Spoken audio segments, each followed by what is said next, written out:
This show is brought to you in part by viewers like you who joined a Patreon or become YouTube members. Thank you. And if you could, hit the like button and subscribe if you want more Browns-focused content. All right, so this is a video I've been asked to do because, again, the Browns season and the Jacksonville Jaguars season is going to be a little intertwined this year because the Browns do own the Jacksonville Jaguars #1 overall pick. Some people wanted me to do the same kind of, I'm not being too serious, schedule theorizing with the Jacksonville Jaguars that I have done with the Cleveland Browns, just to get a baseline of what we can expect out the Jacksonville Jaguars season.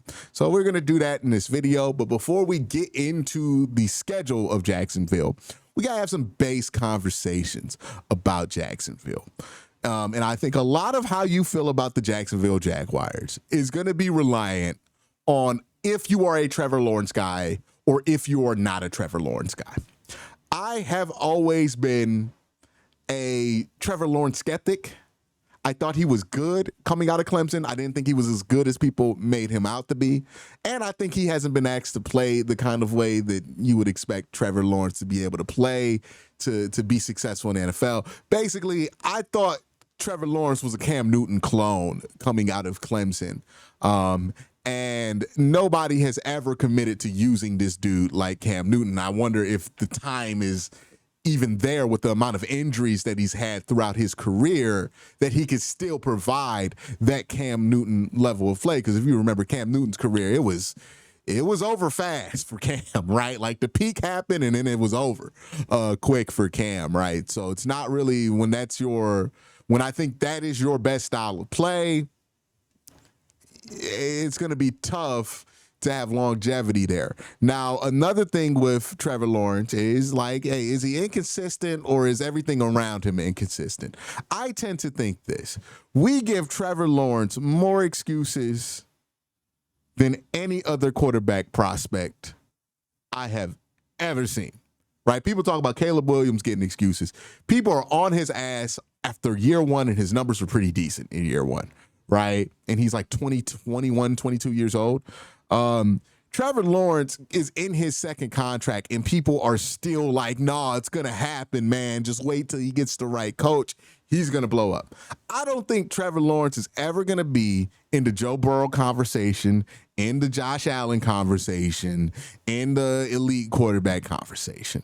I think he will always kind of be around that Jared Goff tier where sometimes he's great, sometimes he's not, right? Like he's in that tier, upper tier C, tier 2 quarterback class at best.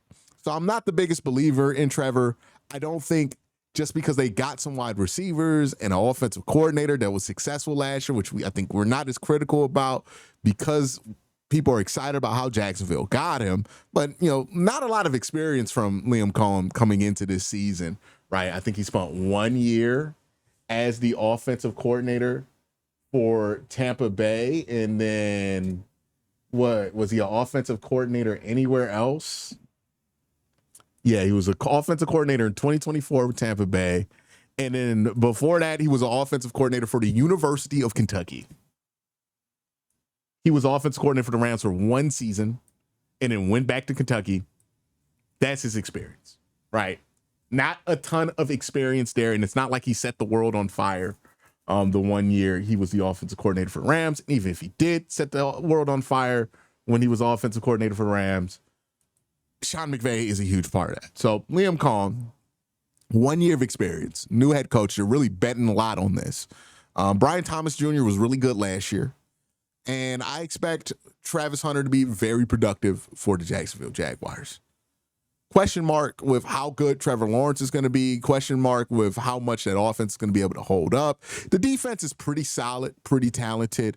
But remember, this is a Jacksonville Jaguars team that they're returning. And you can blame this on whoever you want, bro. They lost to Deshaun Watson. There was one team last year that lost to Deshaun Watson, and it wasn't the New York Giants. It was the Jacksonville Jaguars. So, yeah, they got some talent, but don't tell me that talent is incapable of playing subpar football. So, let's start with their schedule. The Panthers, September 7th, week 1. I do think the Jacksonville Jaguars will beat the Panthers, and they will beat the Bengals. And I think Jacksonville fans will be pretty excited. Now, they're going to lose against the Texans. Go back to 2-1. Okay, tough game, lost there. San Francisco, they're going to lose that game, and it's going to be, okay, well, we really got to get this one versus Kansas City now, I guess. And then they're going to lose to Kansas City, and then it's going to be 2-3. Maybe it's a close game, maybe it's not. And then they're going to lose to the Seahawks, and they're going to lose to the Rams. And that's going to paint a very, very dark picture for the Jacksonville Jaguars come the bye week. They're going to be 2-5. No, 2-5. And this season is going to be very, very off to a very disappointing start, considering what they wanted coming into the season. They wanted this season to be a reclamation, a confirmation of the strength of Trevor Lawrence, and now they're 2-5.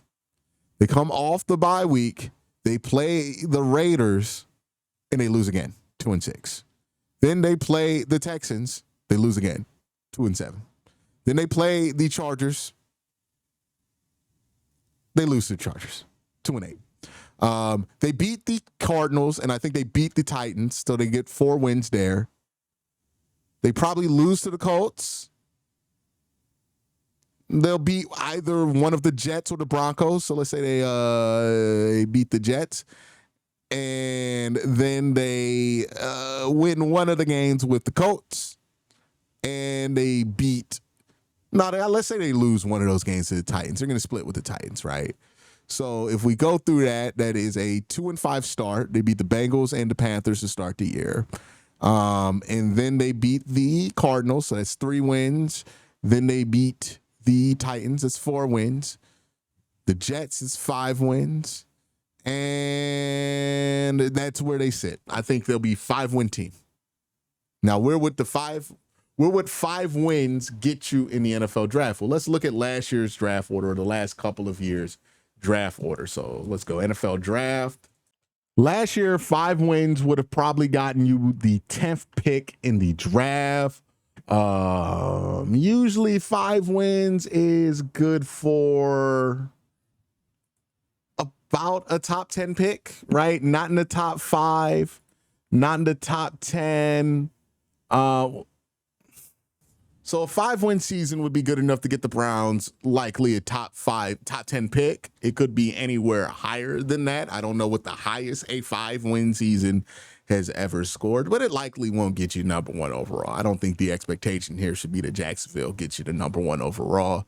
They won't be that bad unless something catastrophic happens early in the season that makes them that bad. I think they will be 5, anywhere from 4 to 6 wins, similar to what they were last year.